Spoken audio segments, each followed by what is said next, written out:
Good morning. Good morning. Just a reminder that after the service today, we will have a listening campaign, it's called, where we're going to break up into small groups and we're going to talk about things literally that keep us up at night, that keep us, and we want to hear from every person in our congregation, not just the people in this room, people who are not here.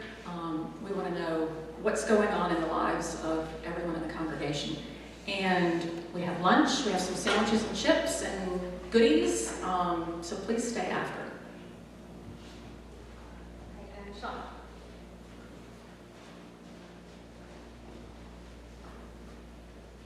Hi everybody, I'm happy to report that the fence around the playground outside is getting a facelift. We are working on repainting the fence and the fence slats. Those are the tines that go around the playground that are made to look like crayons. We're repainting them in all the original colors. We started yesterday doing the priming work and taking the slats off. Phase 2 is this coming Saturday, as long as the weather is good. We'll start at 8 a.m. doing the color painting, which I think will be really gratifying.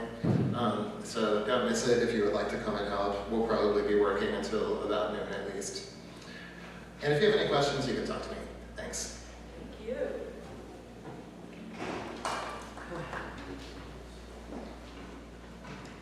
Please join me in sharing our land acknowledgement. The words are printed on the back of your order of service, and we will read together.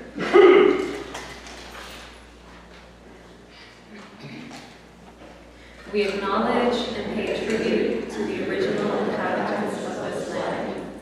The city of New Orleans is a continuation of an indigenous trade hub on the Mississippi River, known for thousands of years as Mauldin. Tribes that have lived on this land include the Caddo, the Natchez, the Choctaw, Chitimacha, Oma, the Tunica, the Biloxi, the Hackahawk, among others. We recognize that as a result of broken treaties and involuntary removals, Native Americans were often forced from their lands. We remember and pay respect to the communities inhabited by these actions. Native peoples have lived on this land since time immemorial, and the resilient voices of Native Americans remain an inseparable part of our local culture. With gratitude and honor, we acknowledge the indigenous nations that have lived and continue to thrive here. Let us now prepare to worship with our chalice lighting. It is Community Church's custom to light the chalice, invoking hope and eternal truth to our worship. Please join in singing We Light This Flame with the words printed in your order of service.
I am handing each of our ushers a bowl of sand. I invite you to take the bowl, feel the sand, and pass it on. This is sand that I collected at Omaha Beach in 2020. when I visited France with my daughter. This is sand that is washed up onto those shores, and who knows, maybe the sand that you feel today felt the steps of one of our American, Canadian, or Czech, or French, or British soldiers that walked on that soil 80 years ago yesterday. It was my great privilege to be there and to remember. And as you tactily feel that sand, know that this is not a story. This is lived human history. And you are part of it. Each of us is. That sand has borne thousands and thousands of years of history. But today we remember what patriotism meant to young men and women on D-Day 1944 and in the months and years since. My children had a great uncle who died on those shores. Actually, he died several weeks later, but in that I'm going back. And my ex-husband was named for him. So the story is very deep in my own family. Perhaps it is in yours. Perhaps you have a father, a grandfather, an uncle, a friend of a friend, somebody in your family or in your world who fought in World War II, or who has served our nation since then in the military or in so many other ways. So today we remember by touching the sand of Omaha Beach that we are part of lived human history, lived American history. And every one of us has to decide every day what it means to be an American, what it means to be a patriot, what it means to serve our nation. So I invite you to remember today and every day that we are each called, each in our own way, and the beat goes on. Thank you. Amen. So we're not going to sing the children's recessional because there are no children today. They're out there hopefully swimming and staying cool somehow.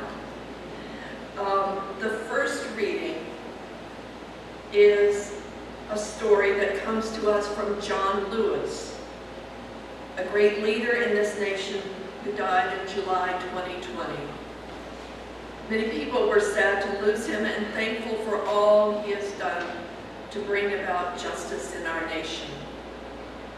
He had lived a long and full life, asking of himself and asking all of us to show up for justice, to do what we can and just a little bit more to make sure there was more fairness and justice in our nation. John Lewis grew up in a large family, and he would spend time with his aunts or uncles, with his siblings and cousins. There were many children in the neighborhood, and they would play together. In his book, Walking with the Wind, Mr. Lewis talks about a time when he was playing outside his Aunt Saniva's house with about 14 other children when a storm, a big storm, arrived, a kind of storm that made him very afraid. I'm going to tell the story from his perspective, from his book, Walking in the Wind. Aunt Saniva was the only adult around, and as the sky blackened and the wind grew stronger, she herded us all inside. Her house was not the biggest place around, and it seemed even smaller with so many children squeezed inside. Small and surprisingly quiet.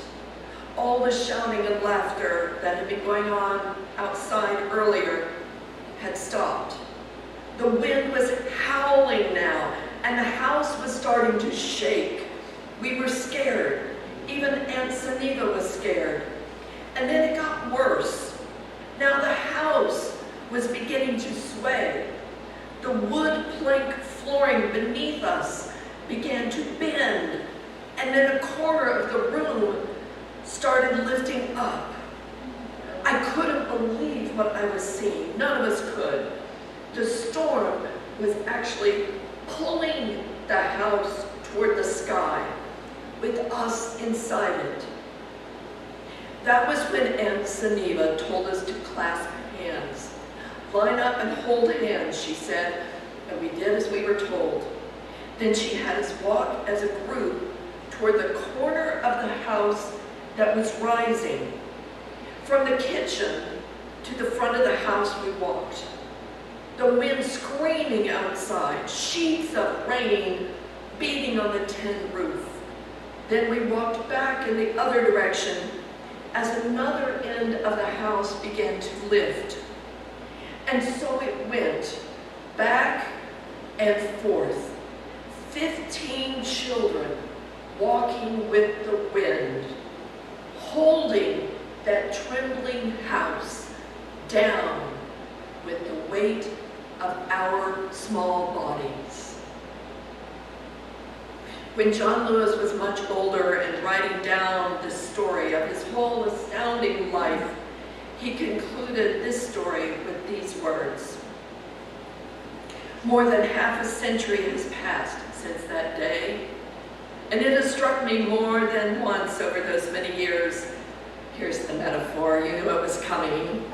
It has struck me more than once over those many years that our society is not unlike the children in that house, rocked again and again by the winds of one storm or another, the walls around us seeming at times as if they might fly apart.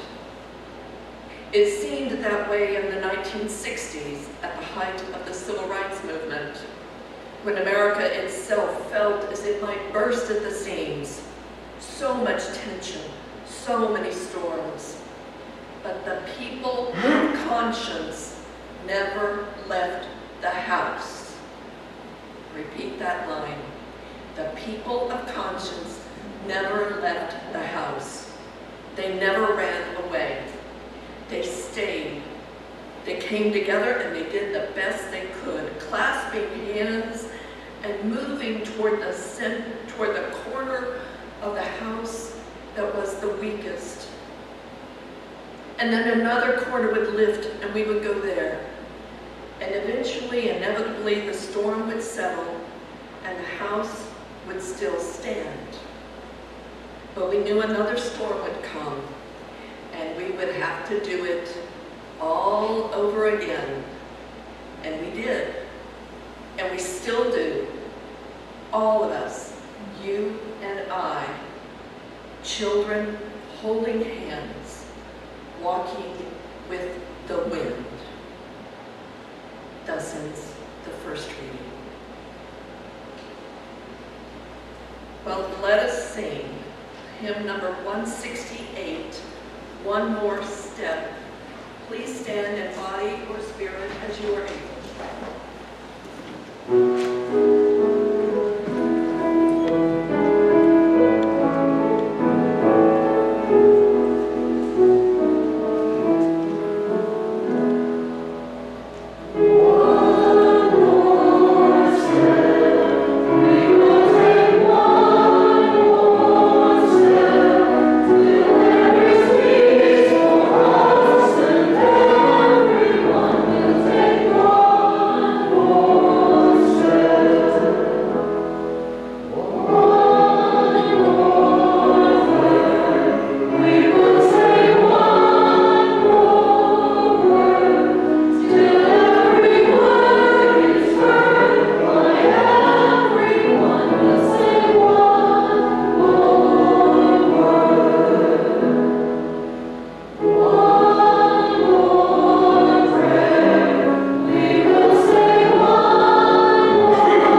titled July 4th Meditation. Spirit of life and love, I come before you, black and brown and red and yellow and alabaster. I come longing for the simpler days that truly never were our lot. And I am an American. Hear these voices as in the complexity of our days. I am humanist and Christian, Muslim and Jew, pagan and atheist and Buddhist and you, and I am an American.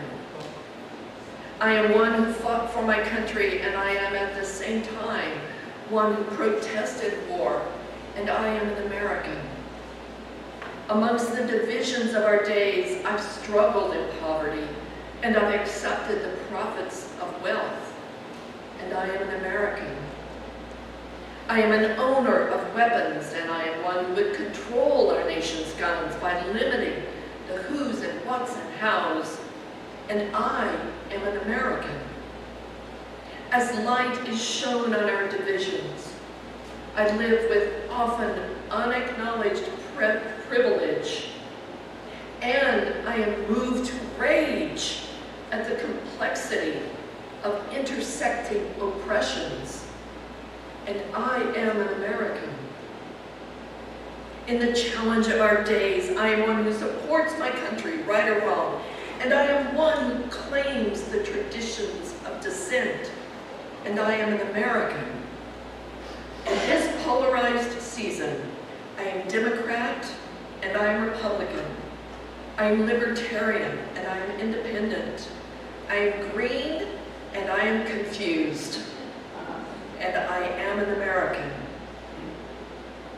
Spirit of hope, sit with us in our diversities. Help us hear one another in our divisions. Grant that beginning in this community, we may honor one another's truths and know that a just and faithful tomorrow begins here in our hearts.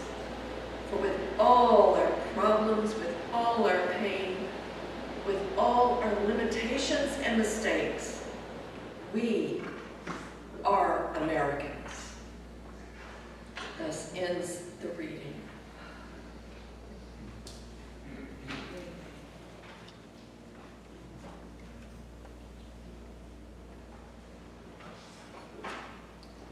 So now is our sacred time of joys and sorrows.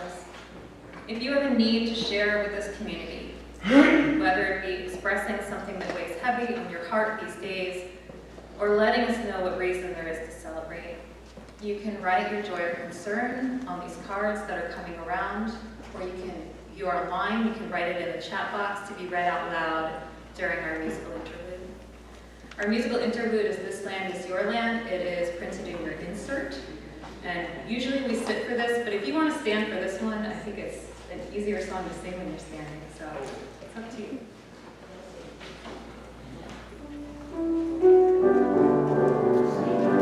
California,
First, I had the deep pleasure of spending some time with Jim and Vera O'Neill yesterday, and they asked me to light 2 candles, one for their joy in life and being together for many years, and that Vera is recovering from some illnesses and is in therapy, and hopefully will be able to go home in a few days, we'll see. And one for the sorrow of being sick. So Jim and Vera will get 2 candles, but like all of us, we have joys and sorrows. And the other candle I'd like to light is for Liz Trotter, who continues to recover from surgery and is doing pretty well. So hey Liz, I know you watched the show last night. And if you're watching today, greetings from your dear friends here.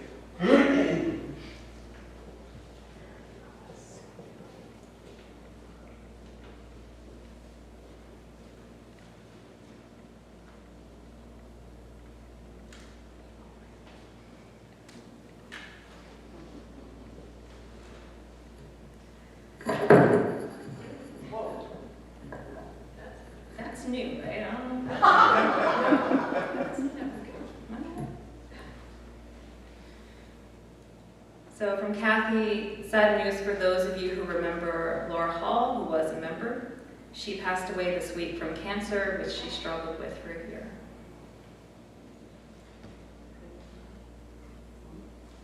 From Sean, a sorrow and a joy. Bill Fernandez has COVID. The joy is that he reports this morning he's feeling much better.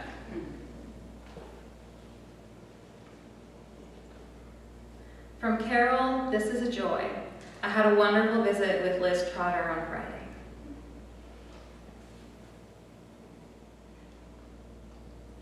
And from Jim and Vera, with joy and gratitude for your love and support in our time of sickness.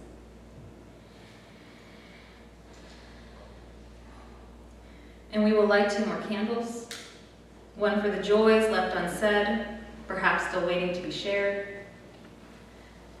and one for the sorrows left unsaid, perhaps that we cannot yet put words to. Know that we love you, and we hold you in our hearts.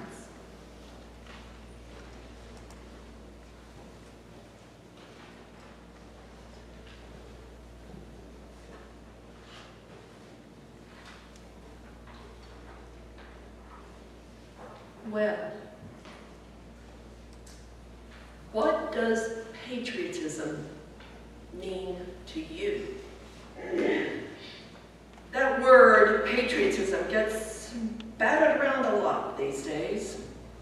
I have some very mixed feelings about patriotism.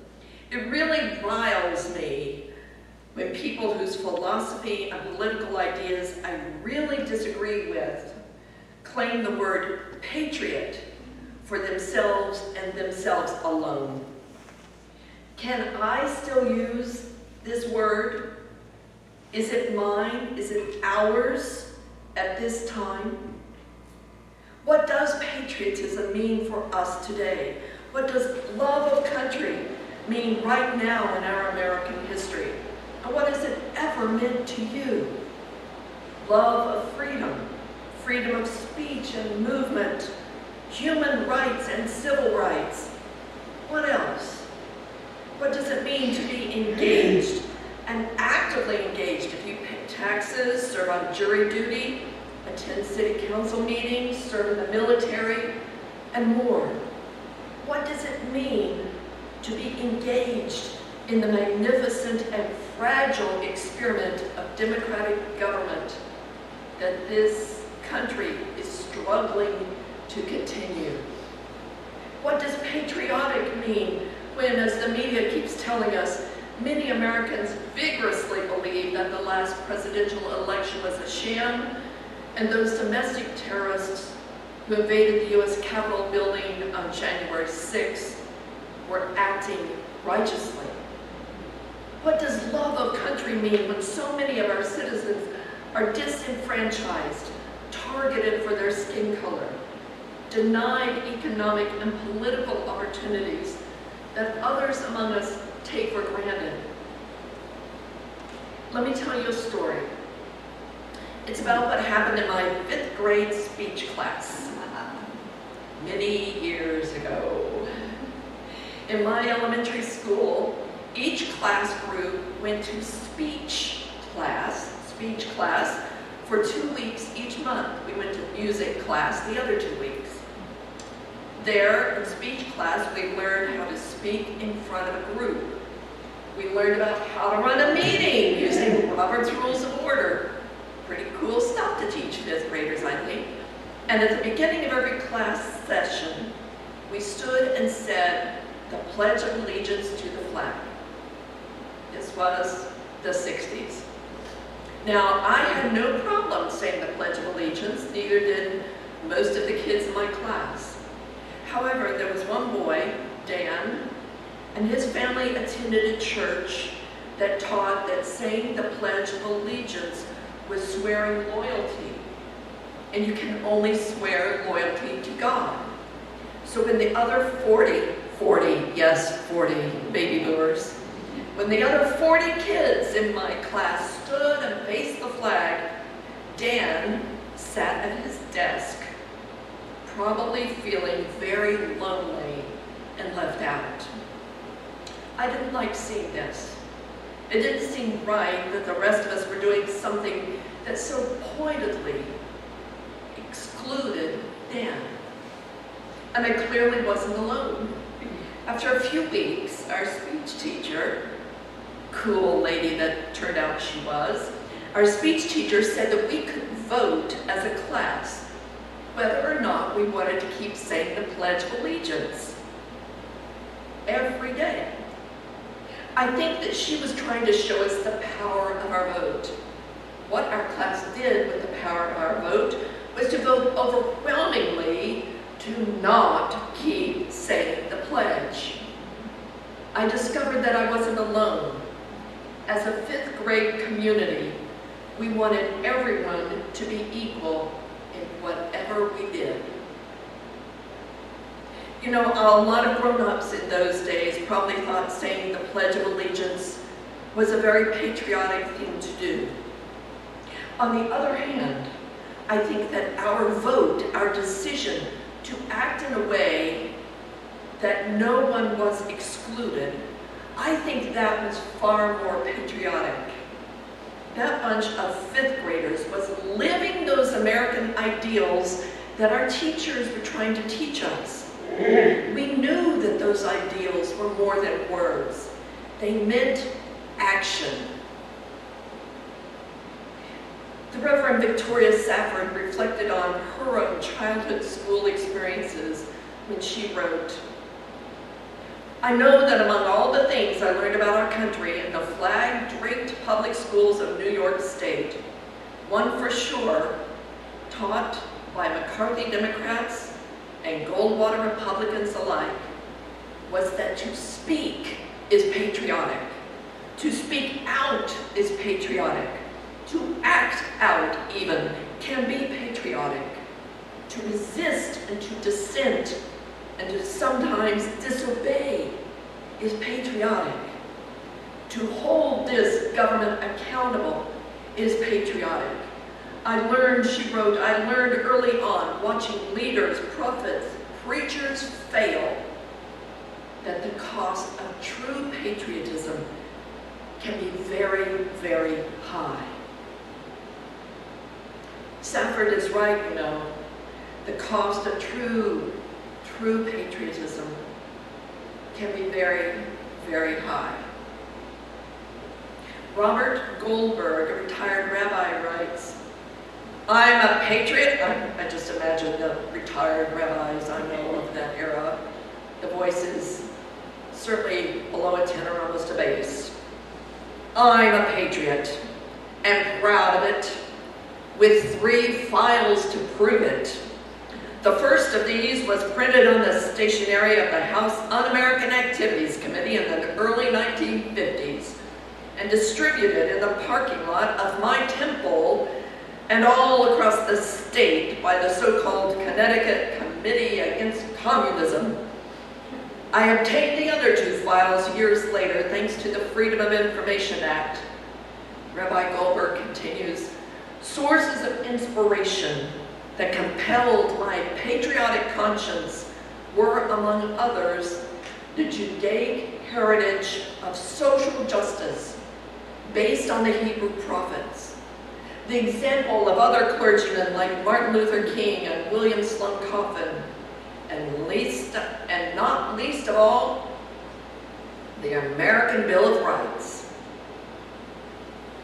Like Victoria Sackett, like Rabbi Goldberg, I'm coming to think that to really be a patriot means to speak and to act on some deeply held beliefs.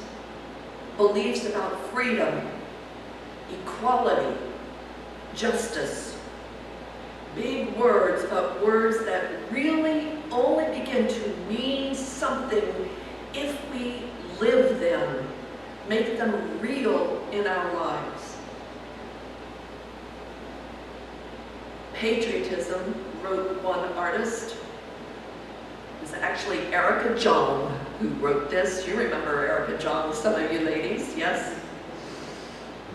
Patriotism, wrote Erica Jong, is a radical dedication to the ideals upon which one's country was founded. An ability to see through ephemeral issues to enduring ones, to hold course in the midst of political storms, to retain one's commitment to free speech in the midst of war hysteria. Patriotism, as opposed to the kind that is the last refuge of a scoundrel, patriotism essentially is an ability to see the sweep rather than the blips of history. It is rare in any age.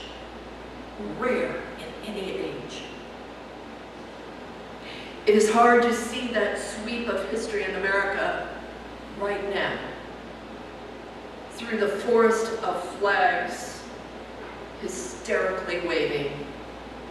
But if we can see past the current dangerous mass of flags and other symbols waving in anger, hatred, vengeance, and fear, if we can look to the sweep of human history, stretching back, arching forward, across centuries and cultures that rise and fall, we might see that we are part of a community right now, like my fifth grade class, that is rising in hope. When people who share a dedication to ideals act together, then we can move our community, our nation, along a path toward further freedom, equality, and justice. Even in the face of great winds, young John Lewis and other children did that with his Aunt Saniva in the earlier reading. When one part of the house started to rise and be destroyed, they moved together to save it and save themselves. Young John Lewis grew up to be a great leader for all American people in the civil rights movement and later in the U.S. Senate. He grew up to speak and to act for justice, and he took many severe beatings in his struggle to do so. He grew up to speak and to act for justice with many people together as they held course in the midst of political storms. When John Lewis died in 2020, his body laid in state in the U.S. Capitol, and all agreed he was a great patriot. So yes, there are many ways to be a patriot: in the classroom, on the streets, in the voting booth, in community meetings, and here together as we envision a better, safer, more just nation and world for all people. So, I ask you now to take a moment to reflect for yourself. What does it mean to you to be a patriot? How or when have you been a patriot? I ask you to reflect on that. Turns out our traveling microphone is not working this morning. We tried. So what I'm going to ask you to do is, if you could reflect and then share with us what it means to you to be a patriot, or how or when you have been a patriot. And if you have something to share, please raise your hand or stand. Your words are a gift to each of us here. What does being a patriot mean to you? How or when have you been a patriot?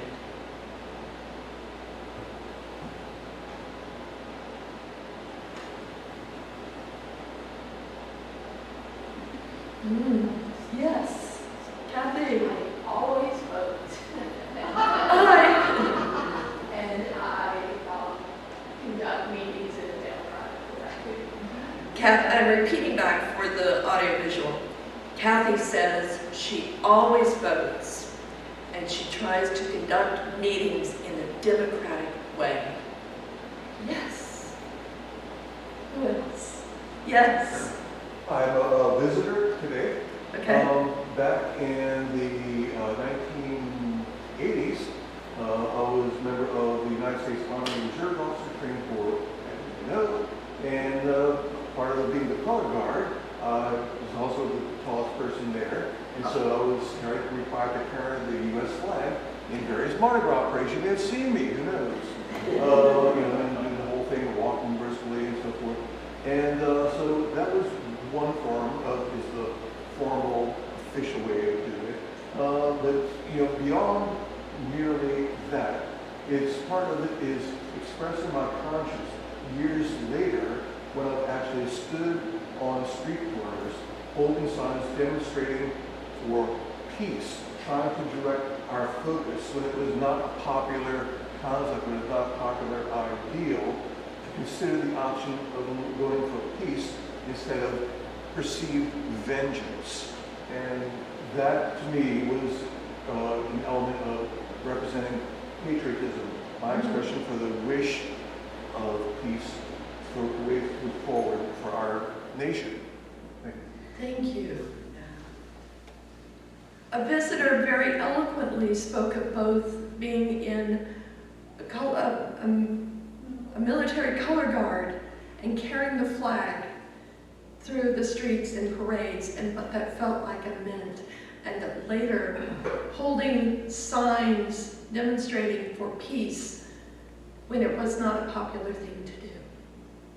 Thank you. I cannot repeat his eloquence, but it was very moving. Yes. Hey, Scott. Well, some of you who know me know that I served in the U.S. Army back in the 80s during the Cold War, and I was very proud to serve that.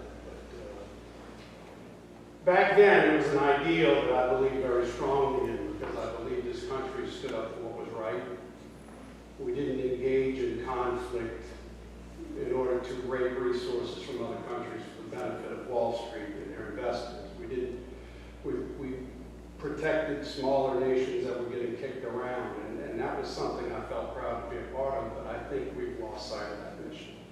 And that weighs heavily on me right now. We stood up to tyranny and authoritarianism. We didn't flirt with it. We didn't walk around the earth like we were the big bad bullies that were going to kick your ass, pardon my language. We stood up to those very bullies, and we've clearly lost sight of that. And that weighs heavily on me to this day. But I think those ideals that I talked about, the ideals that made me go up and serve, and most of you don't know this about me, I was bullied until I was 12. One of the reasons I served in the many capacities I did was because I was going to be the guy that looked the bully in the face and said, not today, not on my watch. But I think we've lost sight of that, and that bothers me. But those ideals, standing up to that, is why I serve. And to me, serving, whether it's in the military or in nonprofit groups or church groups doing things out in the community or just showing up for people who just need you to be there, that's patriotism to me.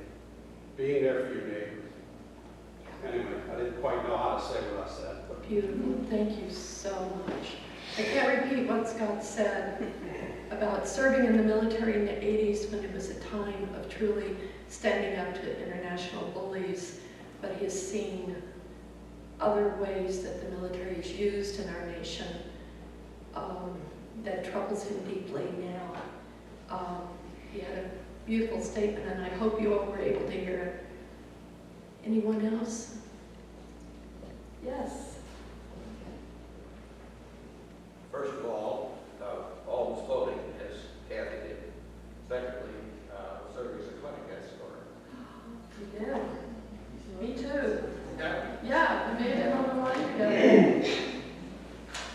Both here and served as but voting always, and also served as a clinic escort. Yes. I saw someone in the, yes, sir. One of the fundamental things about the U.S., I believe, is that you're innocent until proven guilty. Now, my wife, nearly 10 years ago, was aware of approaching dementia and quit driving. Long after she quit driving, she got the notice that she was guilty of a driving violation. So I went down to City Hall and said, wait, she hasn't driven. How can she be guilty? And they said she's guilty, period. So I filed a federal suit and said it's an invasion of her federal rights. Yes. And the judge answered, well, didn't directly answer me, the judge scheduled a trial. Turned out the judge used to work for the city legal department. And when the time came for the trial, she simply reneged. There was no trial. So I then filed another federal suit against the individual who was functioning as the judge, saying it's your private, a judge is an abstraction, a judge of a federal court can't lie. Therefore, once the judge had promised the trial, any attempt to cancel that makes a liar of the judge. You can't do that. Okay, so anyway, the second suit came up, and of all things, her name's Nanette Brown. She's the chief judge local in the federal court. She said, doesn't matter, I have absolute immunity. And I was amused by it, because I said, now wait a minute, are you immune and Trump's not? I'm not trying to defend Trump, I'm just taking the principle involved. I said, where do you come with this immunity? Because the second suit wasn't against the judge, it was against a private citizen. So there were total, all we needed to do was meet for 60 seconds and compare notes about the validity of the charge against her, and it would have been over. Instead, 29 different filings had to be made in the original suit and half a dozen in the subsequent suit. And it's still pending, and the only way I can go forward is to kick the whole thing up to where it becomes vicious. And I'm not planning to do that. So I have to stick with it. But right now, I'm planning to bring this up, if I could, in the meeting after the service. The city has a practice of claiming guilt, assigning a penalty, a fee, assigning that to a collection agency, and then informing you that you're guilty. I think something should be done about that. And so far in my isolation, I'm the only one that's concerned. So I think more people should at least address the issue. Can you, in America, can you say you are guilty unless you can prove you're not? Wow. Thank you. We have time for two more. I know what's listening. Yes. I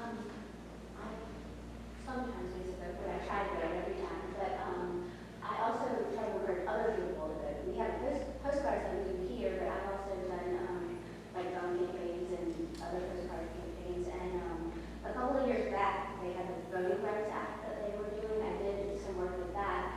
It didn't pass, but we were trying to make it where to protect the voting rights of people, and that's something I'm very passionate about because our right to vote is very important, and there are lots of places here where there's still a lot of work being done to prevent people from voting, Yes, and that is something I'm very passionate about working against because our right to vote, like you talked about, is very much part of our patriotic thing, which is why I try to get people to vote, because not doing that is their first thing. Yes, Carol, we'll end with Carol. In addition to everything that's been said, I always fly an American flag in front of the home and in my claims. And that's important to me. You claim the flag. It's ours, not theirs. It's all ours. Thank you all so much for what you shared and for what's in your heart that you didn't share. Thank you for being present and struggling with this together. Let us conclude this part of the service with the unison affirmation, which is in the insert in your order of service. Unison affirmation by Adrienne Rich. Together, my heart is moved by all I cannot say. So much has been destroyed. I have cast my lot with those who, age after age, perversely, with no extraordinary power, reconstitute the world.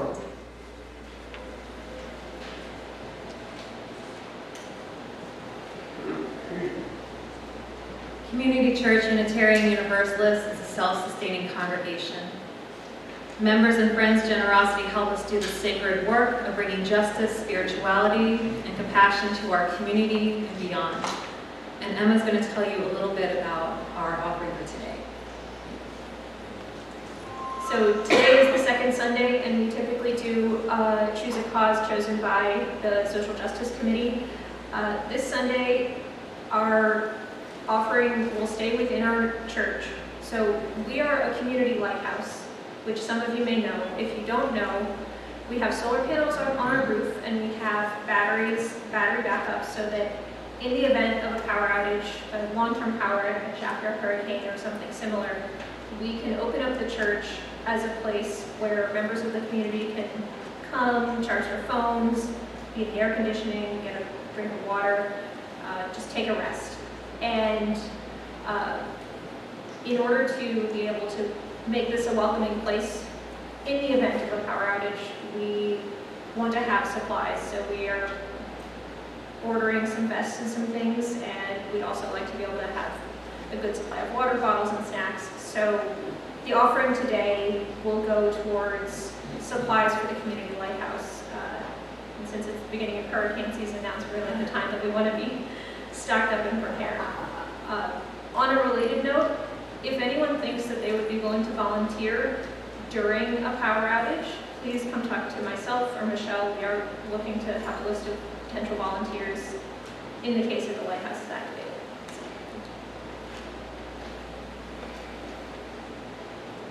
So to support the Lighthouse Project, you can give online at ccuunola.org/stewardship. You can give by text to the number which is printed on the back of your order of service at the bottom. Or you can send us a check at 6690 Fleur-de-Lis Drive, New Orleans 70124. And you may remain seated for our offertory, which is 159. This is my seat.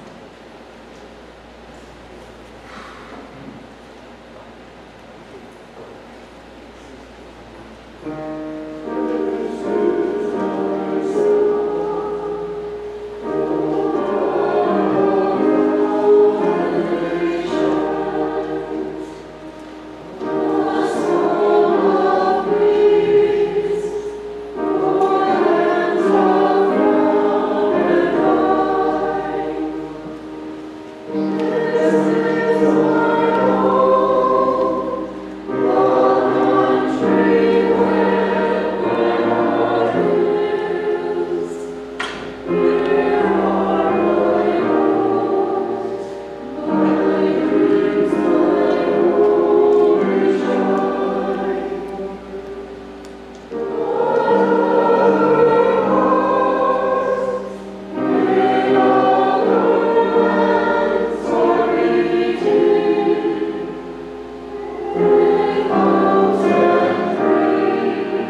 section is adapted from the words of John Lewis.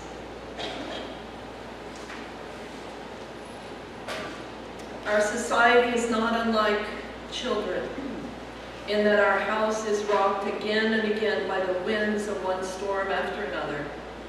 The walls around us singing at times as if they might fly apart.